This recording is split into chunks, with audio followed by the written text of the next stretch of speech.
All musicians, wake the fuck up.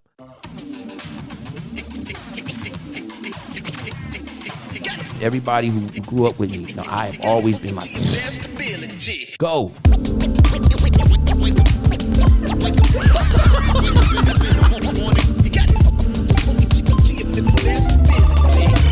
Let's go.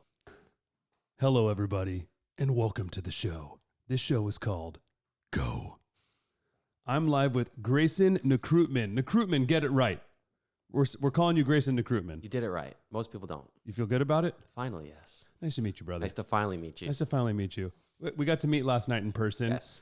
You came and drummed at the Jam Jam. Mm-hmm. Your first Jam Jam experience. Mm-hmm. How was Incredible. it? What do you think? Give me feedback. Incredible. Well, it was a little shocking when I first got there because I walked in and saw the space, and I even asked you, I was like, what is this? I was like, I was not expecting that, especially where it was, walking in. I was like, huh? But instantly the amount of people, that was shocking too. Like just all the people that I'd either saw online and were finally meeting in person, or people I already knew in person, to see them all in one place at one time was pretty crazy. It really was. Hey man, I saw people seeing you too. It's the kid from the internet. Literally. I know that guy. There was a lot of like, we've never met, but I know you. And then it was awkward. Sometimes it's like, well, I don't know you. So who are you? Dude, that's a beautiful thing about today. It is. So you are 20 years old, Mm-hmm. and you have established yourself via social media, Mm-hmm. which is great. That's how I heard about you. Mm-hmm. And that's a blessing because when I was 20, that wasn't an option, right? Or I guess it was like the beginning of it maybe being an option. But I love that because I feel like by the time I got to meet you, like we just met yesterday for the first time in person, and then we actually got to do a little dual drum at the Jam Jam, which was nice. A little surprise. So much fun. And now today we're doing this, which is great. But it's awesome because I feel like I know a piece of you, right? I know what you're into. I know that you love rock and roll and you love jazz and you love big band. And I think the big band side of you was like the first thing that I discovered of you where you stood out to me because I was like, this kid swings, man. This kid's burning. Thank you. And I didn't know how young you were. Or I didn't know where you were from because these days, It's a mystery. Yeah. Does he live in Russia? Like, where does he? Where does this kid live? He lives in Russia. Yeah. Do they have Oralex there? I see the foam on the studio. But yeah. So, congratulations. Thank you. On the platform that you have grown in your fan base, and I like that. Like when I brought it up, I hit up. So a week ago, we decided to do this Jam Jam, and. And I hit up Terrace and I was like, how about this kid? And I sent him your Instagram and his response was, I've seen that kid before. Trevor Lawrence Jr. sent me this kid. So it's gone. It's like, it's starting to go around. So now it's like up to you to show people who you are in real life. Absolutely. Let them know your personality. And since I've just met you yesterday, I can tell you're like, good kid. Thank you. Nice guy. Got a good head on your shoulders. You're clearly a hard worker. I want to talk about your work ethic because I know that's the only way that you got to where you are. Absolutely. So I tend to start these interviews off with just long-winded me talkings and no question, or maybe 10 questions baked into one. Perfect. So, whatever. With that being said, Interrogation starts now. no Lie detector. So you had fun at the Jam Jam, and now incredible. you're here in LA, which is great, and you're here to show people that you are a real-life human being. Yes, not just a video. Not just someone on the internet. So, No. How did you start building this following? Like, was it an idea? Was it intentional? Or did you just start making videos and then all of a sudden, like, one popped up? Like, what happened? So when I was 10, I became very, very ill. Almost died. Yeah, it was crazy. Had a long story of health issues. I've said previously in some podcasts, never went too into detail. Yeah. But I basically had nothing. Drums was my only thing because at 10 years old, everybody's starting to find, like, their cliques in school and stuff. So I didn't really have friends. All I had was drums and my drum teacher and my parents. So I was playing on hospital bed rails, and I remember my mother, I'm going to say, like, I had just gotten out of the hospital, or I was just about to go into the hospital or something. She was like, let's make a video for YouTube. And we just made, like, a random groove. And then around 2012 was when Instagram, like, started to grow. And I think it was, like, still 15-second videos. But she just started posting for me. And I'm not going to say I didn't know, but I didn't really care. I was, 12 or whatever? Yeah. 10. And she started posting, and it really didn't mean anything to me at first. And then it was more videos. Then I remember one day she's like, Greyson, Travis Barker commented. And I was like 10. And I was like, what?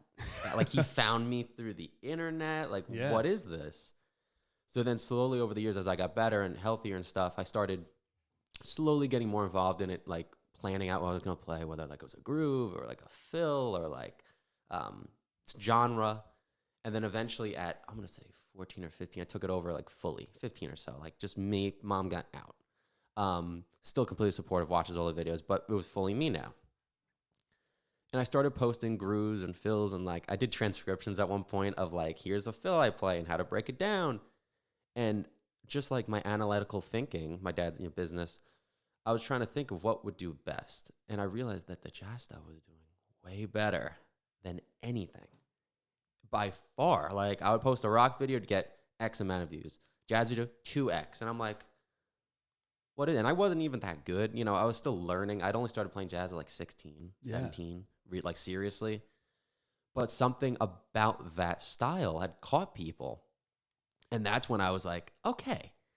Number one, social media is powerful. Like, because like if people Travis Barker level are finding me at 10 years old, something's weird. You don't want to ignore that. Yes, there's something there.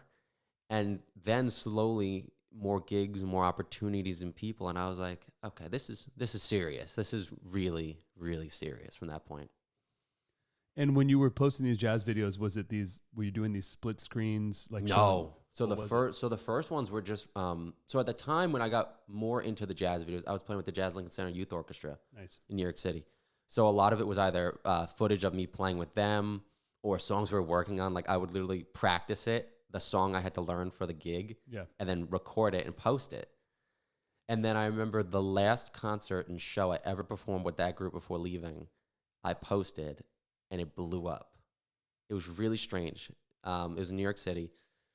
And then the second time there was like a little bump, which I realized was I played a Buddy Rich Love for Sale cover. And the reason I did that was because people were commenting that all those jazz greats played in suits. And that it's great that you can play these fills, but you know, they were playing in suit jackets, Art Blakey and all them, and it's really constricted and all that stuff. And me being me, I was like, well, I'll prove you wrong in the nicest way possible. So I was like, what if I just wear a suit in my basement just to like kind of shut them up, to be honest with you. So I did, and it was Love for Sale, and that blew up, and people were like, who's wearing a suit in their basement playing jazz covers nowadays? No one knows you're in your basement. No, exactly. Yeah, but the first video I saw was probably Love for Sale. Yeah, and it was you wearing the suit, and I was like, but the fact that you were wearing a suit was probably subliminal to me. I wasn't really paying attention, but I was just more so like you looked the part, and you sounded the part, and you were young. And it sounded locked, and those are really hard to play locked, especially playing, as I'm assuming, I'm like, he's just having audio playback, is playing over it. It's hard to do. Learned it note for no note. click, all that kind of stuff. Note for note. So I admired that, and I was like, and I probably watched it a couple times, sent it to a few people, which is probably what happened and how that video popped off. So that was the one that popped off for you. That was the first one that popped off. How long ago was that? 2.5, maybe 3 years now. Yeah. And then it would be like one would pop off, then it would be like, I would keep that amount of traction for like 3-4 videos, then it would go down. Right. And then I would kind of need to find something that, in my mind, I would say, well, what would interest people? Yeah. So then I would come with another idea, and maybe that would pop off. Like I did, like more recently, I'm doing the comic, the cartoon videos. Yes. That popped off. Or like doing crazy, random rock videos would pop off. And my idea was just purely business of like, how can I get more attention, but not in a negative way, not in like a selfish way, but more getting myself out there. How can I get, get eyeballs. More eyeballs on you. Which is fine. It's okay to say that because, and we were just talking about this briefly when you walked in, but you as a drummer are an entrepreneur. You're an individual. You have no boss. You are responsible for making your own income, making your living. Yep. And as a creative entrepreneur, you are freelance, and therefore you don't get a paycheck. You're not getting everything 2 weeks. Doesn't matter how many views you're getting on your reels. It's not paying you, or if it is now with Instagram paid, it's small, not enough to live. No. Not enough to live. So it's okay to say you're doing that strategically, or to get. I think it's interesting. That's an interesting conversation. I think we'll get into that because it's like some people look down on that. For some, you must. Some people are haters and just look down on whatever. It doesn't matter. True. You have to do you as an entrepreneur. Absolutely. You are you. Yeah. You should do what feels good to you, and you should look at the market and see what are people responding to, and if what they're responding to is also something that feels good to you, do it. That's your move. Do it. If what they're responding to is something that you tried but you don't like it, maybe don't do it, because what you like and what feels good to you is more important than anything. Because what could happen is someone responds like, let's say you hate jazz. but you made a jazz video and it popped off. And you're like, oh, I have to make another one of these jazz videos. I never wanted to do that. You don't want to get stuck into something that you don't enjoy. No. Number one, enjoy what you do. Number two, how do you make a living based off what you enjoy? Absolutely. So you're doing that right now. So it's okay to be intentional. I love hearing that you're intentional and being like, okay, hey, jazz popped off twice as much as rock. I'm going to do more jazz. Oh, as soon as I put on a suit, next thing you know, I get more engagement. Okay, and less haters. Even though you can't cater to the haters, but there could be constructive feedback or suggestions in the haters or just in the internet world, the world of comments, the world of the views and comments, reposts. So I love that, man. I think it's really smart of you to do that. So, okay, so you start doing that. Jazz pops off more than rock. You put on a suit based off feedback. And then it starts going. And then so you're posting a video, one takes off, and then a few days later it trickles down. Yeah. So, and then there was one big pop off. So it's crazy because I still think about this. I get chills. So my grandmother passed away in October so it wasn't this October. It wasn't last October. It was the October before. So 2 years ago. Yeah. And the day she passed away, I recorded the Caravan drum solo, like cliche drum solo, I know. And that got like 9 million views. Wow. And it was the craziest thing because like I wasn't in the mood to record, and I kind of just was like, I'll do it. It was like in the afternoon. I just like spent like 6 hours recording it and recorded it. And it didn't take off right away. On Instagram, it did. Like the day of or the next day, like got like 700 comments, whatever. And I was like, oh, it's cool. Posted on YouTube. It got copyrighted. And I was like, whatever. Put it back up like a week later. Forgot about it. I look back. It's at like 1 million. No way. And then I look back. It's 3 million. On YouTube? Yeah. Wow. And now it's like 9, I think, or something like that. And I was just like, what? And that's when people were really like, funny as it sounds, people referring to me as that one video in person or what? Oh, I saw your Caravan video. Caravan yeah, guy. exactly. Caravan guy, yeah. Play Caravan. So it's like, do it. I'm on the internet. Do it for me. I'm going to throw a chair at you. But literally, like that, I realized the reach of one video was crazy. That one video. Why? I have no clue. So sometimes it makes sense. Sometimes it doesn't. It makes no sense because there's other people who made that cover. Yeah, for sure. Other people did that drum solo. Why me? Right. You know? So I joked about this in my interview with Mark Juliana on this pod. We were joking about the angle, right? Oh, boy. Oh, boy. And because he was saying, it was actually really profound. I liked what Mark was saying. Mark was saying, like, you know, when he watches and he tries to not be influenced by other people's decisions in their playing or their whatever. But then meanwhile, it's 2022, about to be 23. There's so many ideas hitting you because you open up your phone and there's all these great drummers or all these great guitarists. Every 5 seconds you could find a new person. There's a new person. And so then Mark was saying how he's like, okay, well, should I be doing solo drum videos? Because before social and even really just recently in social, it wasn't like solo instrumentalist videos popping off until the last few years, which is, I think, a really beautiful thing. So to not be influenced, was Mark was saying, to find his own voice and just dig into it, take influence, but also if someone does something, he's like, well, that's their thing. I can't touch it. And I was like, that's really cool. And then I was kind of joking about like, okay, yeah, but if I get the right angle, I'll get more views, right? So literally, yes. My question to you is, someone that gets a lot of views and tries the angles, was my joke actually true in terms of, have you noticed that this angle gets more views than this other angle? It depends. I've realized it ties into the thing Mark's saying, sort of, in the way of, for me, learning was lessons. So we'll go back to like all the beginning and let's start there and work to what you're talking about. So it was lessons. Took lessons from 2 teachers, Ed Balsamo and Justin Gallo, and Billy Reimer as well for a few years. But what was interesting was, at a certain point, 3 amazing teachers. Billy's a close friend of mine. I didn't want to keep searching for like teachers. If that makes sense. I felt like once I started, seeing, whether it was a camp or this or a clinic, people were starting to tell me conflicting things. And that's when I was realizing, wait a minute, certain things you should maybe learn that are proper or whatever you want to call it. But the rest you should develop maybe on your own and develop what works for you and what sounds good for you and what you enjoy and what works for you and all that kind of stuff. So the same thing for making videos and learning happened to me. So like Mark saying, I personally wouldn't go on Instagram and just like see somebody, I don't know, let's say their 10-inch tom is mounted like up here, but they sound really cool in their video. I'm not going to go do that. But will I watch a Buddy Rich video from 1950 and be like, that's pretty sick. Maybe I should learn that one, like Ricardo Beaufort from '99, like we were just talking about. Yeah, but I also nowadays won't set up my kid like Carter, even though when I was 10 I did. But it's the kind of thing of finding your own voice within it. But yeah, at the same time, playing the angle of what you're going to post and what people enjoy. There's something to it. And I think it's no different than in the olden days, except it's online now. Yeah. So take the Basie band and those bands. Yeah, people come to see Basie and all them, but Sonny Payne did a drum solo. You can't hide the fact that, yeah, there was definitely some people buying tickets to go see him play a crazy solo, throw the sticks up, juggle. It's entertainment. For sure. And if you lose the entertainment aspect, there's so much potential there, I should say. Yeah. For it as a drummer. If you lose all that spark and you're just kind of, I don't know, there's obviously a certain point where you should be in the back and, you know, let everyone else do their thing. But especially online, if you have the ability to, why not? Why not put yourself forward? Just like you're saying, you shouldn't hide the fact that it's a business. Shouldn't hide the fact that you should play. Right. And can play. And you also shouldn't hide the fact that you are influenced by others. You know, For sure.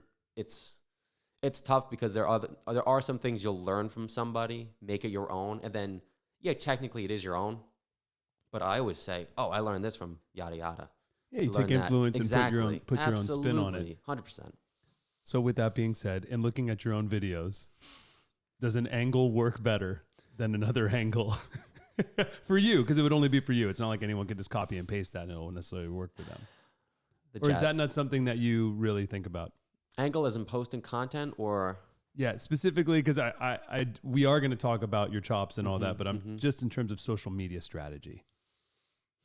Definitely. Well, I think the angle is definitely for me trying to mix jazz with my rock playing because I started as a rock drummer playing jazz, you know, and I never wanted to fit in. I never wanted to just be another like Tony Williams wannabe or just play just to play, you know, just like be in the back.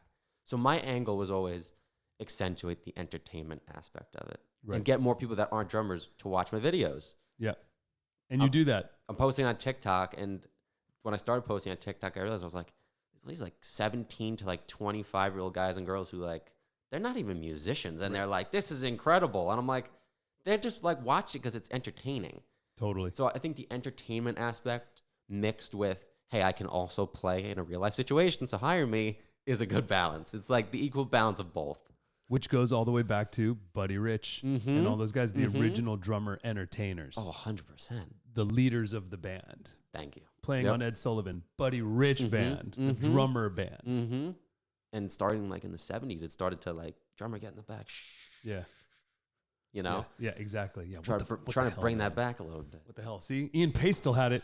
He did. Deep Purple still had it. He's like, I'm going to solo all the way through the chorus into the verses, into the bridge. There you go. Every single fill. Yeah. Done. Everyone's like, done. Yes. Well, Carter Beaufort too, a little bit.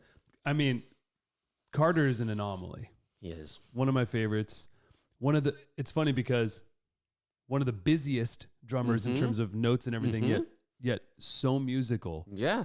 That it contributes to the song. So you think of play to the song, you might think, oh, if I play to the song, that means I have to play something simple that's just more tonal and just a groove that just holds it. But it's like he's playing to the song, and it's the most complex thing in the song. Dave Matthews Band in general is an anomaly. The fact that got on pop radio, which is amazing. Long songs, non-conventional structures. Yeah, just jamming too. Just jamming, and then Carter never playing a straight. Never. Like, maybe one song. Imagine if he was like, crash into me, yeah. Carter Beaufort's crying in the back right now. I love Carter. We love Carter. But yeah, but shout out to Carter. Big shout out to Carter Beaufort. Both of our big influence to both of us. But okay, so you're talking about angle in terms of what you're posting for strategy of, okay, is rock my angle, is jazz my angle? I'm talking camera angle. It's camera angle in this social media world of must be portrait. 1000% important. Must be portrait, and it's got to be on my left side a little bit to the there. I want it up a little bit so it shows that my hi-hat, it opens a little more, and my snare is here, and you can see it, and it fills and I have to cut the bottom of the top of the snare head is the bottom of the frame. Tell me you think about your work. Tell me you think about your work. I'm just come on, Elmo. I'm like, is this it? I mean, I'm not a social media drumming isn't even anymore my focus, Yeah. right? It was for Yeah. 20 years, but now it's, Jammcard is my focus. So, Absolutely. but obviously there's so many drummers, both in the Jammcard community and as my peers, as my best friends, like still, and I'm still posting here and there me drumming, but like, yeah, I wonder as someone, because it's like your business, like you as an entrepreneur right now, your lead generator is your Instagram, right? Yeah. That's going to bring you opportunities. I think it's interesting. Like a lot of people say like the whole Instagram drummer. I wouldn't call it that. It's like, for me, I view it just as another tool, you know? Right. And I'm like the anti-Instagram drummer, if that makes sense. Like there's people who are like the anti-bodybuilder where they don't like follow that stuff. I'm like the anti-drummer. So there's some drummers who I'm sure you know that are like this lug, that Yeah. camera. Not me. Okay. I'm so like, not you as the answer. Yeah, no. Yeah. I'm like, I put the camera on the left side because people like to look at my left hand. Done. Little high, little low. I don't really care. Yeah. Symbol, don't really care. As long as they're mine, great. Don't really So care. that's not what you're analyzing. You're No. analyzing I'd rather what you focus on the content. answered as the angle, which is more like, what am I playing? Yeah. Not where is my camera? I stopped worrying about, so shout out to Billy Reimer. He was the one who, Billy from Dillinger Escape Plan. yes. Amazing. So this is going to be an amazing clip right now. But basically, I tell you this story. So he came, first lesson, comes into my basement, sets on my drum set, tries the bass drum out. He's like, oh, this is way too tight. I was like maybe 14. Yeah. And me back then, like we're talking about very specific, everything had to be angled perfectly, had like a panic attack if not, like, you know, had to be like, don't touch anything. If my parents came down, don't touch the cymbals, like they're perfect, you know, snares tightened, perfect, the tune, awesome. He comes, he's like, bass drum's too tight. Takes the full time, throws it, picks the bass drum up and just starts loosening it up. And I'm like, takes off the bass drum pedal. I'm like, 14-year-old me crying almost. I'm like, no, I'll never be perfect again. Yeah. Can I ever get it back there? But then he puts the floor tom back and he starts ripping on the kit. Yeah. And I'm like, oh.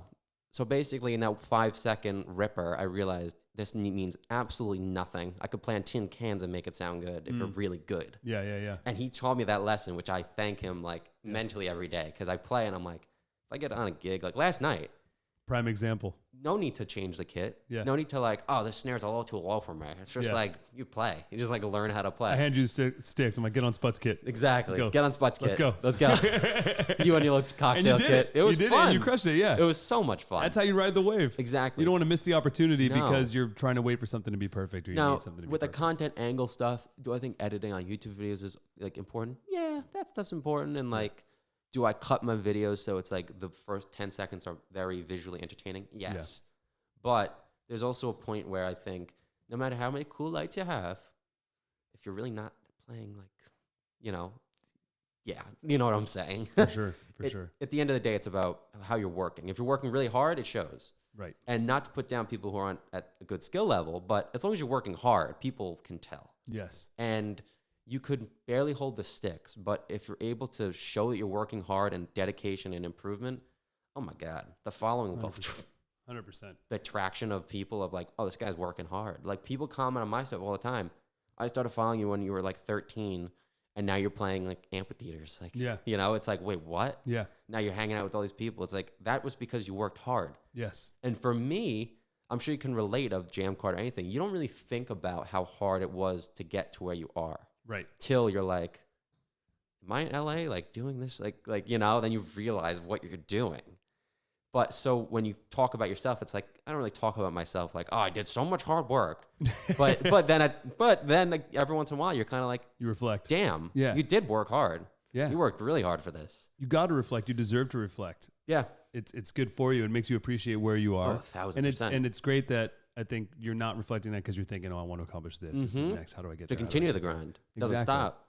But if you love what you do, what you do, then you know you don't even realize sometimes how hard you've been working because you're just like, oh, I'm just focused. I'm just focused. I want to get this done. No distractions. I want to touch real quick on social media drumming because I know this has been like a topic, especially recently. And so it's funny for me to hear you say that you don't consider yourself a social media drummer. I understand what you're saying and I respect that a lot. I consider you a social media drummer and I think that is okay and that's a good thing. Oh, yeah. It doesn't make me think of you any less or any more. If anything, I'm like, oh, I admire what you've been able to build on social media. Whether or not it's a goal of mine to do that, right? I'm like, okay, I think that's great. And I think to me, I consider you a social media drummer because you're someone that invests time and energy into your social media, and because you've developed a platform in which there is a profession. Because you can be a professional drummer not on social media, and you can be a professional drummer on social media. And I think that if you're a professional drummer on social media, you can have the ability to have more opportunities because you have a few 100,000 or 1 million people looking at you. Absolutely. Compared to someone else who may be a professional drummer and maybe making their income and their livelihood on drums. And all that's great, but they maybe don't go into social media because they're not focused on it, and they've already had their career. And I think that's great. Both are great, and they're kind of, in my opinion, two different professions, right? Because where you invest your time and your money and your energy is what I consider you doing. So you are an incredible drummer, and you're very, very talented, and that's what I love about your growth on social media, is because I believe that your growth is because you're really talented. Thank you. Some other people, maybe their growth is because they're attractive, or they, I don't know, whatever it may be, and more power to them as well. There is no wrong or right, but I feel like for you, at least what got me into you is I was like, man, this kid plays. Exactly. And clearly you are practicing your ass off because you can't just do that. Thank you. Thank you.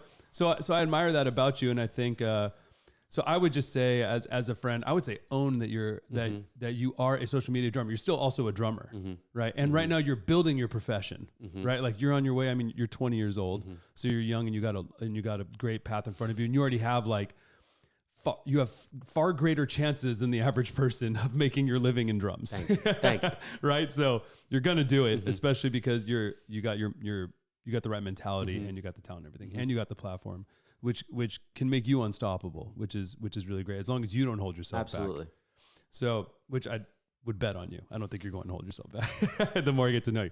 So, but I would embrace it, and I would encourage anyone on the internet, if you are a social media, anything, whatever it is, it's cool. It's fine. Like do that, and I would just say, do whatever you're doing as great as you can.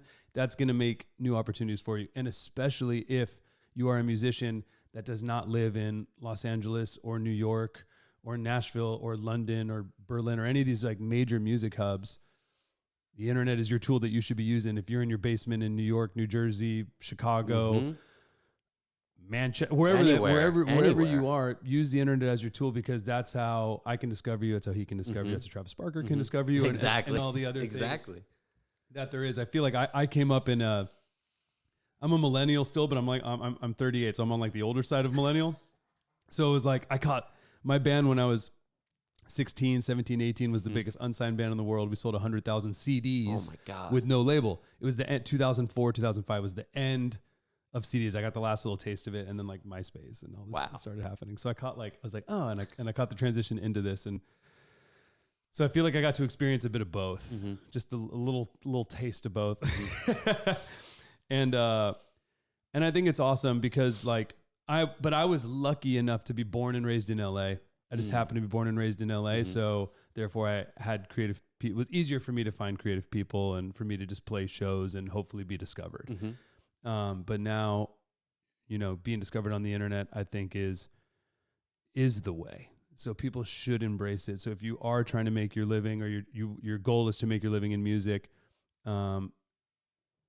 utilize that tool. Absolutely. And practice on it, and analyze what you're doing and see what works, see what resonates with other people. Listen to the feedback, but maybe take it with a grain of salt. Make sure you're still staying true to you. Don't change. Don't change it for the comments. No. Comments don't matter. Not worth it. But yeah, so hats off to you. So I would just say, embrace the fact that you are a social media drummer, but you're also a drummer turning into a professional drummer. Absolutely. Because I don't know, I determine professional drummers, do you make your living in drums? You can make your living in social media via drums. You know what I'm saying? There you go. It's like, there you go. There's all these different worlds, but I think, look, if it works for you, it works for you. And that's a beautiful thing. So hats off to you, man. Thank you. And, keep doing what you're doing. Thank you. So what is next, and how are you using your platform, your social media following now to try to turn drumming into more of a revenue generating career for you? Well, for me, just like I previously touched on, I viewed it as a tool, I never wanted to be like, oh, when I'm 80, I'm going to be posting videos of my living. If I am, great. But I wanted it as a tool. I wanted it as like the LinkedIn of musicians in that way. Plus, I'm young, and I started when I was young too. So it's like, you know, it was kind of perfect. Yeah. And then COVID happened and whatever. So I was playing a ton live before COVID, jazz groups, big band, everything, trios. COVID happens. All I have is videos. I made like so many videos, just pumped them out, and I just took advantage of the time. And then what I realized is, as cliche as it sounds, I can turn these into actual gigs. So the first one was with William Duvall of Alice in Chains. He called me up. You want to do this record? Yeah. Because he saw you online. Exactly. I said, yeah, of course. Yeah. I went down to Atlanta and recorded an album that was live to vinyl. Nice. Ridiculous. So I'm in the hot seat of like my first like full label record, like high end record, live to vinyl, one shot with like 100 people watching in the live. It's a room. Pressure cooker situation. Yeah. There's no stops, no breaks, and I'm like, okay, here we go. Yeah. Like time to like prove if I can actually play in real life, because you know William trusted me, but I think there are people in the live room who are like, oh, we've only seen him on videos. Like, can he play? Like, so stuff like that, getting actual gigs. So played with William. Recently came off a tour with Billy Howardell of A Perfect Circle, which that was incredible. Spent a summer touring, which was wild. Amazing. Was really, really wild. First real tour. First real tour. So Great. that was inspirational, and it was just like, wow. Like it was a validation point for me. It's like, okay, I can do this now. Like it's really happening. And then a bunch of one-offs. What feels better, the claps of a real audience or thousands of likes? Definitely the claps of the audience. Even the audience that's way smaller than the actual likes. Yeah. But that was the biggest moment of like, oh, this is real. Yeah. Like this can turn into something real. So then from now on, I just have a bunch of new projects coming up with a few different artists. So I'm just looking forward to it all. So now you're doing your own projects. Yep. Working on my own big band kind of rock project. I want to combine rock with big band with jazz, like something like that. So sick. One day. Just that's my goal. That's my dream right now. Combine, Please, dude. like Jimi Hendrix with the blues, rock, everything.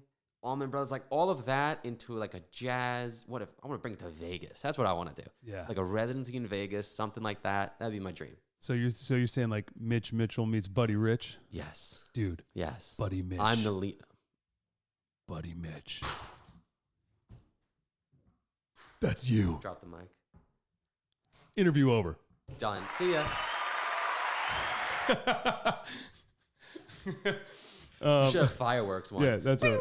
Yeah. So what feels better, claps of a real audience, likes on Instagram, or? I think that's the best, actually. I feel very validated right now. Yeah. I feel validated. I'm glad that you do. That's actually how I wake up in the morning. You know, Ronald Bruner Jr. was saying he wakes up in the morning and goes, fuck, right when he wakes up. I wake up in the morning and I hit this button. Everybody loves you, Elmo. You're loved. Yeah. Elmo, you're safe, Elmo. And then I'm like, good morning, world. I hope you have a great day. Stop it. Stop it. Stop. Where's my coffee? Elmo, you're so funny. Thanks, Greyson. You just have to have the little sound effects. Exactly. And what are these? Yeah, it's all. Oh, dude, there's some good ones on here. You know, just in case if you were to say a joke, which you haven't yet, but I would. Okay, good. You just haven't been funny the whole hour. Ooh. Doesn't work. And if you're not funny, if you say something that's like, you know, a really bad joke. My career.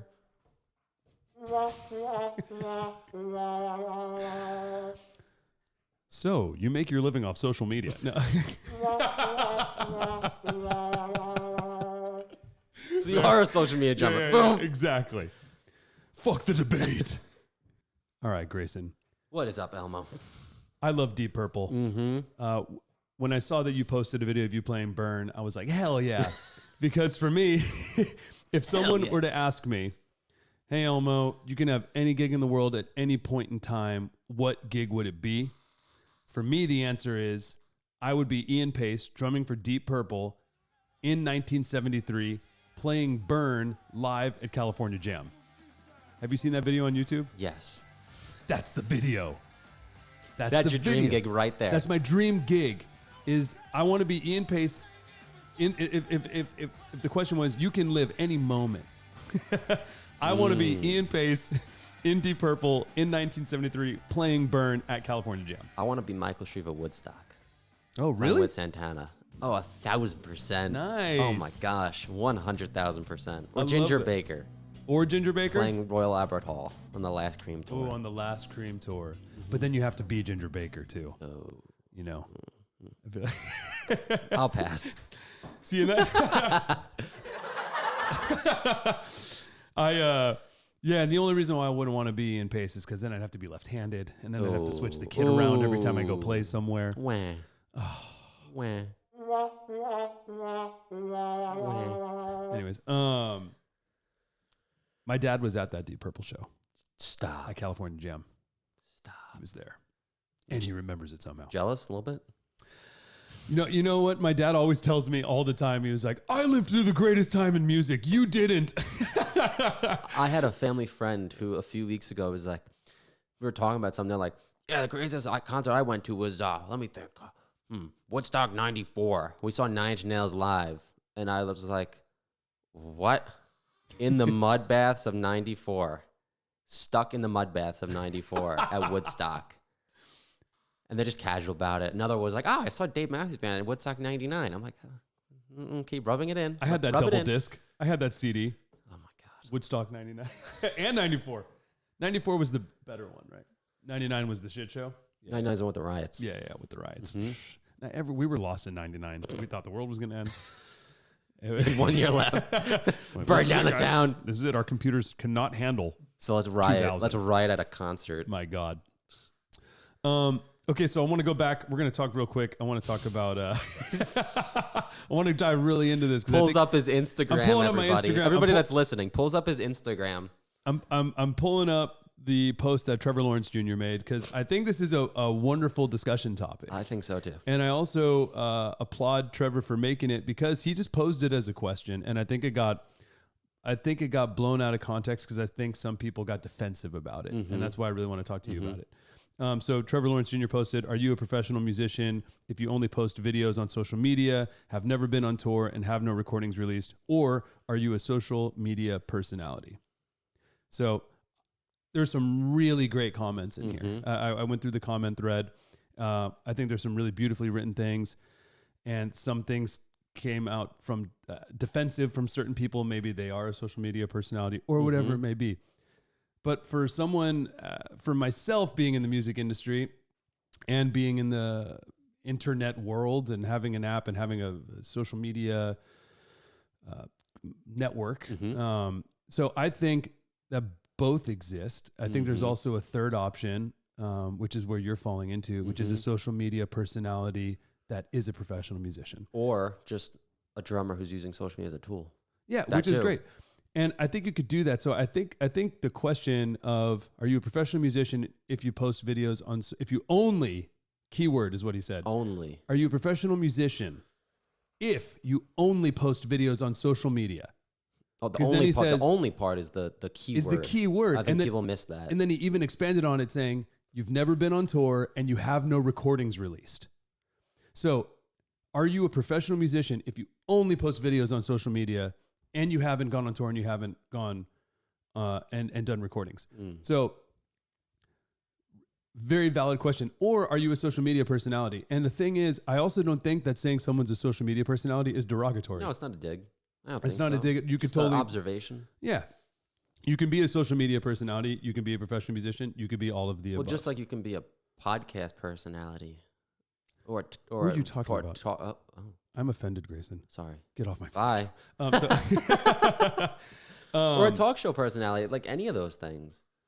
Yeah, any of those things. Like, there's nothing wrong with it. And I think there's nothing wrong for someone like Trevor who, so I think Trevor's saying that because Trevor is a legend in his own right. He's made so many hit records. People don't even realize the level of a producer he is. He's so much more than just a drummer. He's a songwriter and producer. He's had hit #1 albums, right? Like, and singles and all the way to playing at the Super Bowl this last year. So Trevor is a real one, but he's not a social media personality. He's been recently posting more on social media, which I just love because I'm a fan and a friend of his, and I love what he posts. But he's not doing it. He's not doing it for the likes. I think he's just documenting his life, and that's really great. So I think it's awesome that Trevor has his platform. Trevor's platform is his network, right? 100%. People know, like Dr. Dre, are calling Trevor, right? And that's great, and he has that, and that's amazing. That's why he lives a rich life of being a musician. He's also years and years into his craft, and he's like one of the best at what he does. And then there's, you know, social media personalities. And I know that like Jared Folk from Drumeo, I think got defensive about it. I don't remember the depth of the post, but I remember I watched it when it first happened, and I was like, oh, he just got defensive.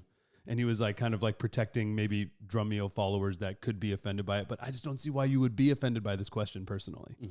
I think it's an important conversation. So, and I know that Jared Folk like deleted it and did all that because he probably, I don't know, maybe he felt like he was like, oh, I shouldn't have said that, or whatever. Or maybe he misread this question. So anyways, I have so much respect for Trevor. I look up to Trevor. He's like a big bro to me. Like I love that. And I think that what Jared Folk has built with Drumeo is admirable. It's amazing. He's built a huge online lesson platform that like thousands of drummers watch and subscribe to. And so good on him for doing that. I just think that, I don't know, my thing would be like, it's okay to be a social media personality. That's totally fine. That's not, you could call me a social media personality. I feel like anybody can do anything. Anybody can do anything. Why put anybody so I guess as long as somebody's a nice person, why does it matter? Yeah, that's like at the end of the day, that's really what it comes down to. Yes, but I think this isn't about are you considered a nice person or not? Yeah. Right. But the putting people down thing is right. Yeah, right. Which Trevor wasn't doing. No, he wasn't doing. Like, so I guess my question to you is, do you consider someone a professional musician? Do you consider? Well, see, you became a professional musician, which is, I think, a beautiful thing. You made your following on social media, and now you're starting to get albums and you're starting to get tours, which takes you out of this question because this says specifically you have never been on tour. If you've never been on tour and have no recordings, absolutely, yep. So you're not in this category. This isn't at you because you're now touring and doing recordings, right?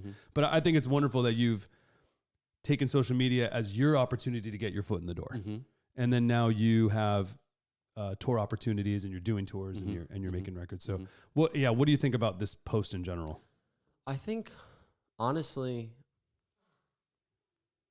it's tough because it's like I see what both sides are saying. I see that the side of everybody grows up differently. Everybody has a different experience with whatever profession it is.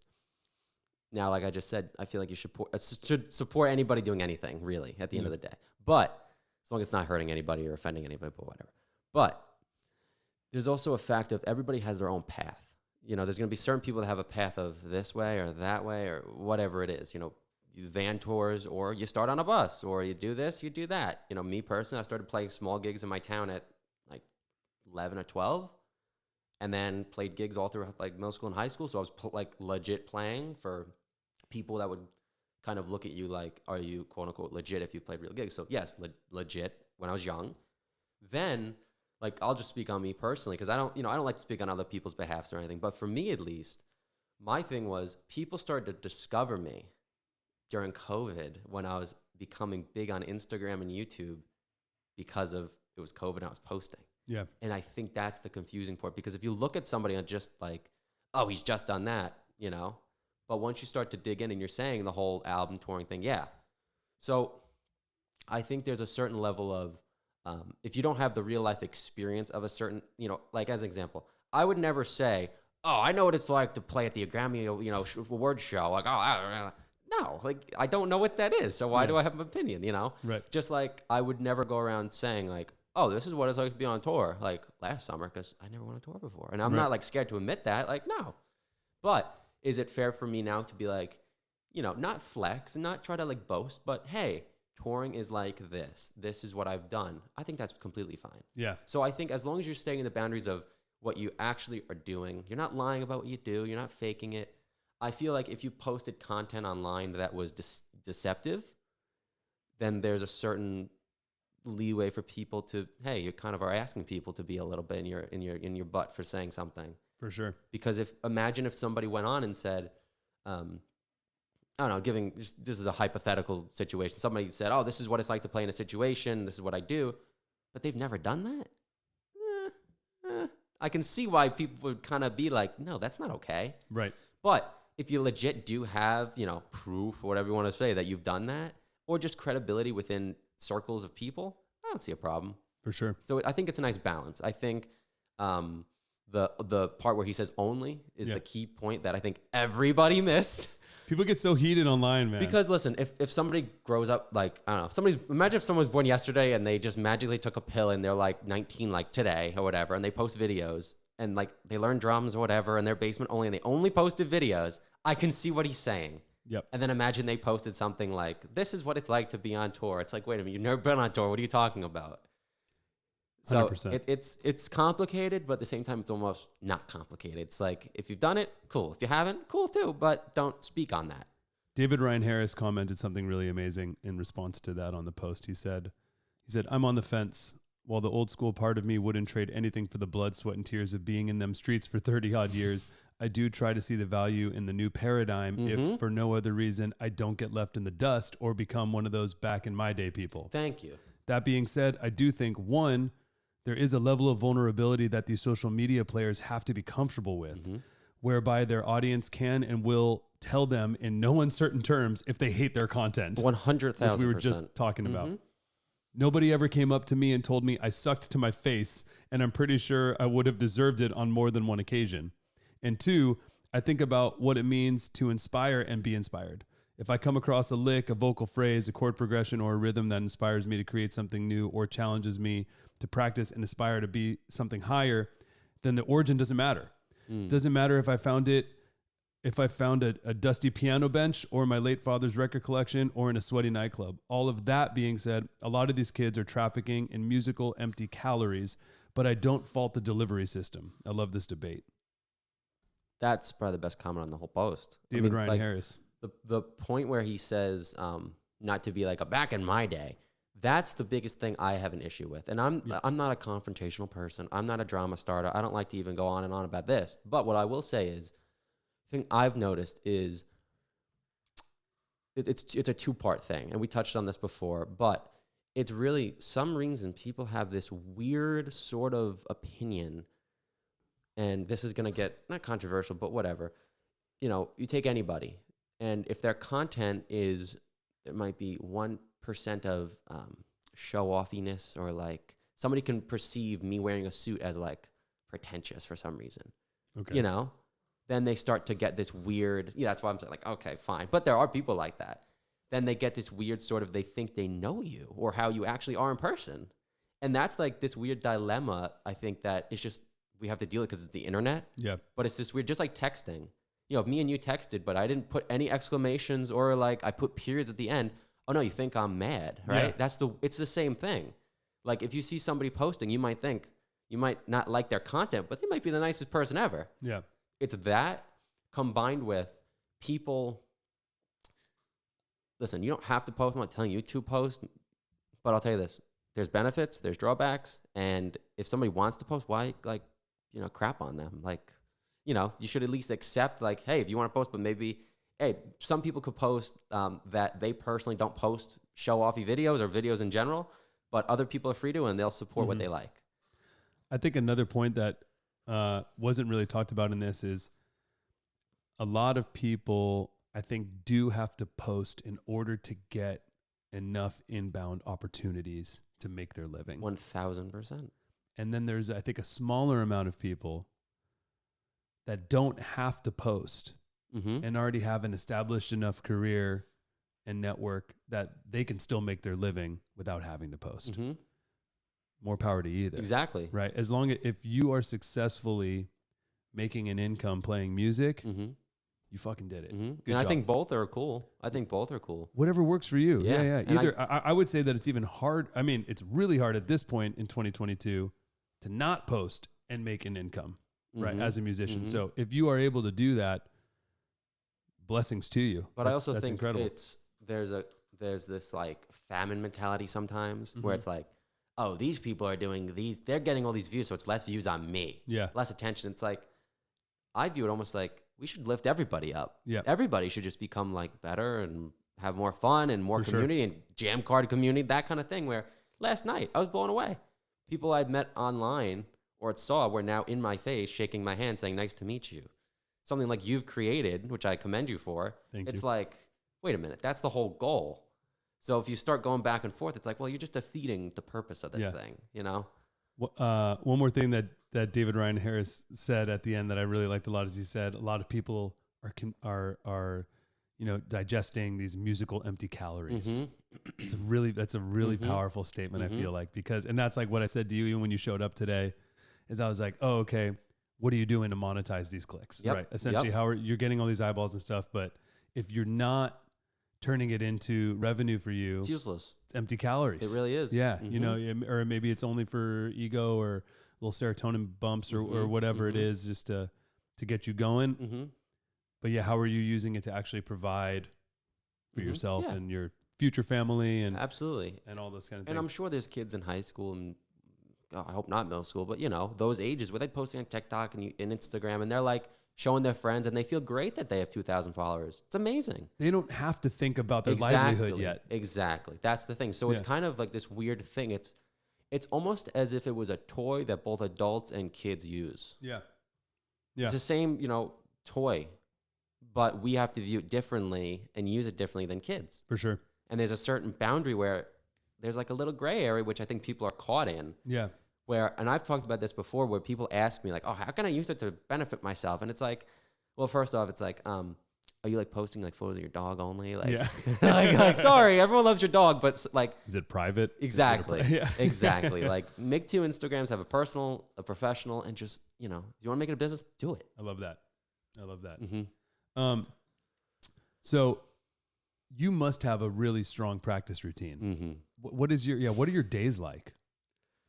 Well, it depends. If I'm home, it's crazy. I don't spend much time making videos at all. I'll spend maybe 20 minutes. Really? Yeah.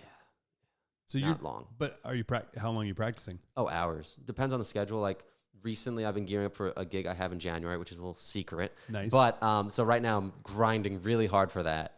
So that's like 8-hour days, 8-hour days at drumming. least. Drumming. Yeah. Nice. And I think there's also like practicing and drumming and like that whole topic too. Like I've always thought about watching videos and dissecting as sort of learning as well. Yeah. So that's important too. So it's not only the physical, it's also the mental and it's learning and all that kind of stuff, which there's a combination. But physically on the drum, 7-8 hours a day. Been doing that since I was very little. It obviously changes. On tour, it was basically very little, as you can imagine and as you know. So that was very interesting to have that for the summer and then come home and be able to practice all day again. Right. But I usually like to make my videos in the morning, like 10 or so in the morning. Yeah. I'll go to the gym before, come home, make a video, and then actually the video will warm me up for practicing. And then I'll practice through the afternoon into the evening. Interesting. The video warms you up for the practice. Yeah. Because it's giving you it's a nice easing of my day. So your day is essentially wake up, hit the gym, come back, make a video because you're warmed up from the workout, and then you practice 8 hours. Then practice or do, been doing a lot of remote sessions from home in my studio, in my basement. So I've been doing a ton of those. So you're engineering yourself too? Yep. Amazing. Send it off to the producer. Do it all in my basement. Yeah. And then, I'll do that. Maybe even hit the gym later or go for a run later in the day. 2 gym sessions? Oh, yeah. I'm fitness, bro. crazy. I'm crazy. You are so in on it. I am. So you exude a lot of energy. I do. I also eat a lot. That's my problem. You eat a lot? I eat a lot. Oh, I'm jealous. I eat a lot, but I gain a lot. Oh. I used to eat a lot and gain a lot, except I just started running like a madman. Dude, I love this. So, okay, so can we talk about the hospital situation? Absolutely. What happened? Dig in. Yeah, so you want me to give you the whole story, mini version? What do you want? I want to hear it, man. All right. So when I was 10, it was New Year's Day of 2013. Yeah, so I was just it was still 10. It was 2013. I was born in 2002. Threw up, and it got sick, and thought stomach virus, food poisoning, something like that. Had a friend over, and I was like, Christian got me sick. Whatever. It was like a week. Yeah. Sorry. Come on, Christian. Really?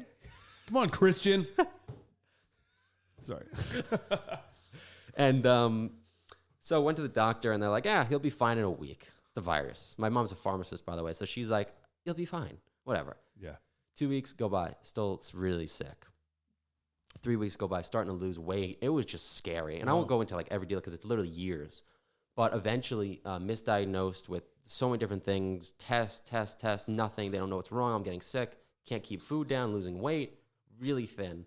Really sick. Like I was like really scared. Everyone was scared. My whole family.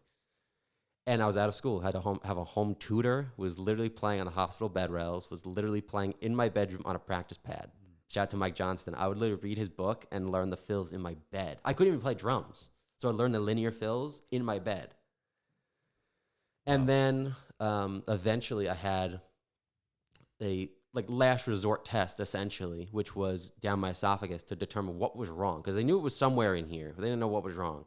Turns out I had zero motility in my esophagus at all, like zero. The nerves were just not functioning. So food wouldn't go down. So when you eat, obviously, it pushes the food down. Not in me. Stopped. And it was all sitting at the bottom. Wouldn't go into my stomach. So you throw up. They had no clue what was happening. Wow. And the doctor was like, okay, we can do all these procedures, whatever. Go back home.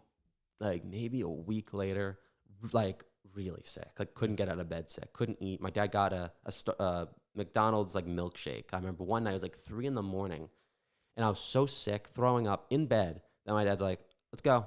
Drove me to the New York City hospital, Weill Cornell Children's Hospital. Went in, middle of the night, saw a doctor, told him what's wrong. And he's like, okay, tomorrow we'll do surgery. And we're like, huh?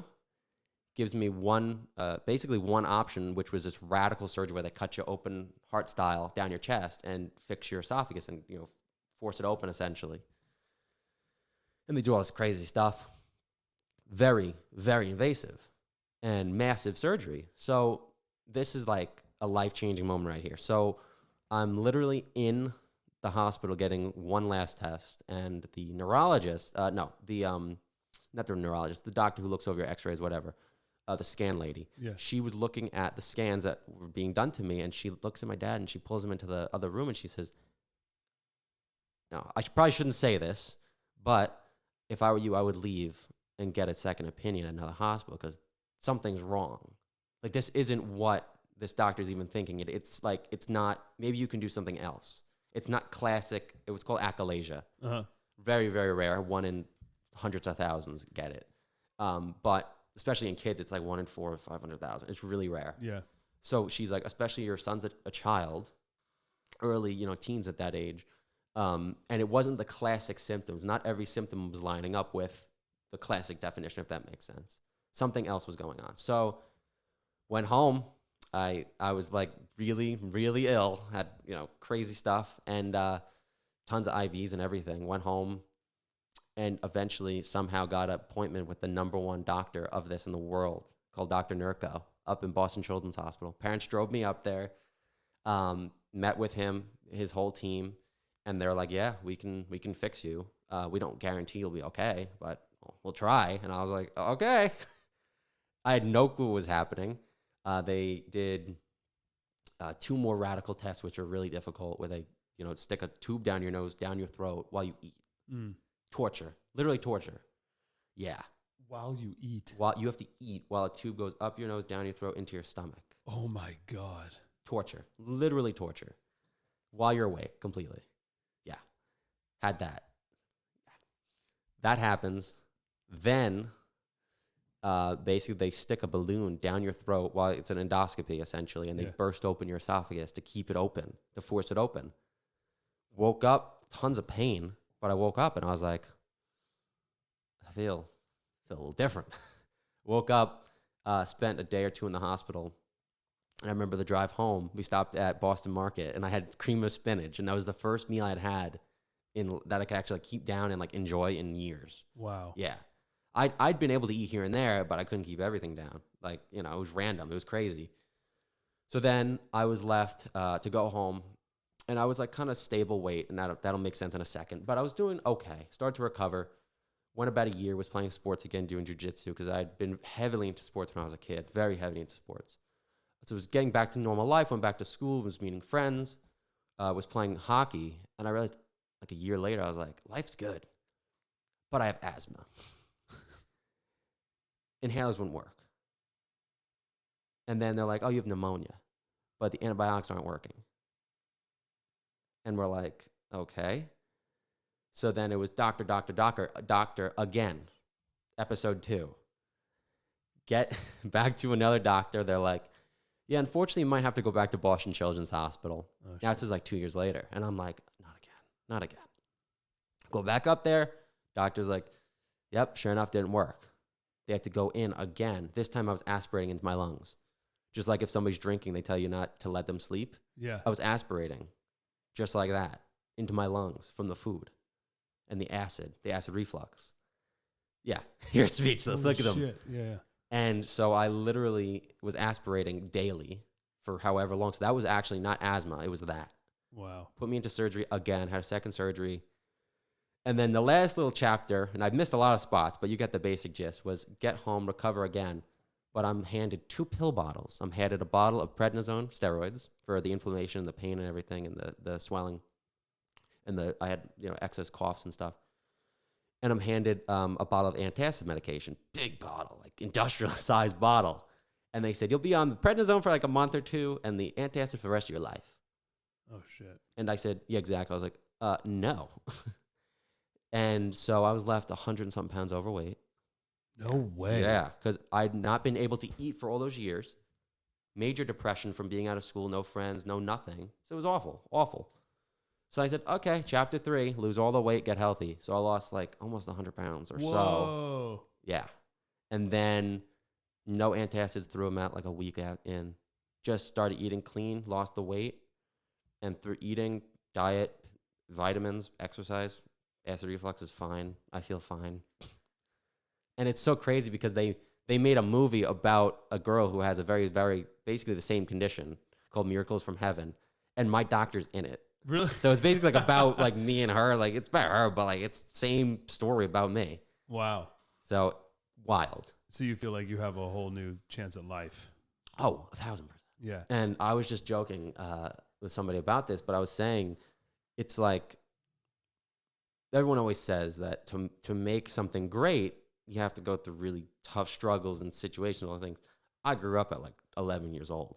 Like I was an adult by like 13 in some ways. Wow. Just dealing with all of that. No kids, just my parents, doctors, parents, Heavy doctors. decisions. Exactly. Wow. Like real life, like contemplating, like, am I going to like live? Like Yeah. that kind of stuff.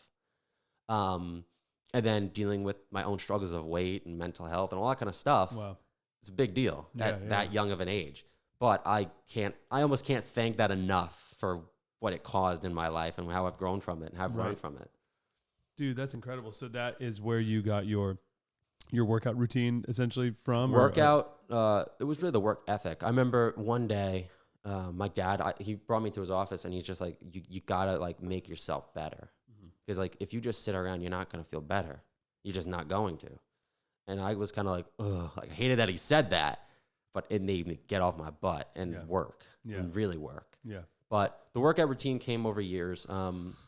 Literally when I was so heavy, I couldn't run. It was so uncomfortable to run. So I just started literally cleaning up my diet, going to the gym a little bit in high school, and then went crazy. Got into running, got into road biking, and then did a marathon. So yeah. And now you do marathons regularly? I'm training for another one, but yeah. Wow. Mm-hmm. That's crazy. I just do it for fun. Yeah. I don't even do it for like awards or like times. I just, my first one was like 3:40, which is like, I think it's fast, but I don't know anything. So I don't have any context. No, people are like, oh, if it's under 4 hours, it's good. So I guess it's good, but I'm not even like a runner. Right. I'm pretty sure you are. I guess I am. Because I don't consider myself one. If you've done a marathon, you're a runner in my book. Yeah. But no, it's good. I think it's just I learned a lot from being so in a situation that challenged me. It really was really beneficial in my life. Man, hats off to you. Thank you. That's getting over adversity and everything. Like, I mean, just fighting to stay alive. Well, it also and to live a normal life. Everything. It puts everything in perspective. Yeah. Like I was just talking, and I was saying like a little while ago, I was saying to somebody else, I said, like, I don't deal with drama now. Like, because it's like, I realized, like, I feel like if I didn't have all the struggles, I kind of would be just, I don't want to call it average, but just like, petty drama, like get worried, stuff. It's like, nowadays it's like, I don't have that. I just can't. Because like, I'm thankful to be like alive. So it's like, if you want to cause drama, just leave. Like, I'm going to go run.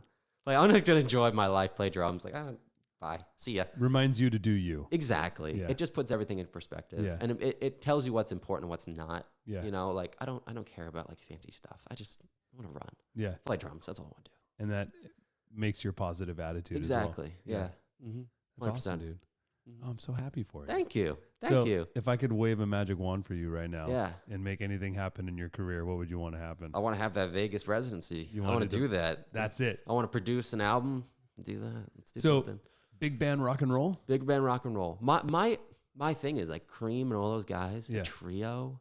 Like the idea. And it doesn't have to be a trio, but I was even thinking like, drums and like maybe trumpet, trombone, like something cool. Something fresh, something unique that, if you look, I always try to look at my favorite artist and be like, well, how did they do it? Like, Yeah. you look at Cream, you look at Mitch Mitchell, you look at all these bands, they had Jimi Hendrix, and you look at any Carter, Dave Matthews Band. These were just such unique things that I'm sure people looking at it in the beginning were like, how is that going to work? Yeah. But the mix was just perfect. It was just this perfect thing. And that's what I want to do really Amazing. badly. Do you know Brian Newman, I do not. the trumpeter? No. Okay, we got to introduce him to Brian Newman. Brian Newman. Note that down. He plays trumpet for Lady Gaga. He was her musical director too. Mm. He's been playing with her for years, and Yeah. he has his own Vegas residency, doing like the swing, jazz, Whoa. old school style in Vegas. And Lady Gaga always comes and sings with him. Well, that would be perfect. You should meet him for the project. Terrace Martin Yeah. for the project Let's too. do it. I love the big band rock and roll. Mm-hmm. I love that. I Mhm. think, and we have several big like Vegas connects too that we could Let's do it, try to make Elmo. something happen. Let's do it. Just got to get it let's get a little bit further. Yeah. Let's get it. Mhm. But Let's develop it. yeah, let's develop it. I like that. I love that concept though, because like my mom's side of the family, I was raised on like jazz from my mom's side Mm. and then rock and roll from my dad's side. So that's like, so I resonate. Mhm.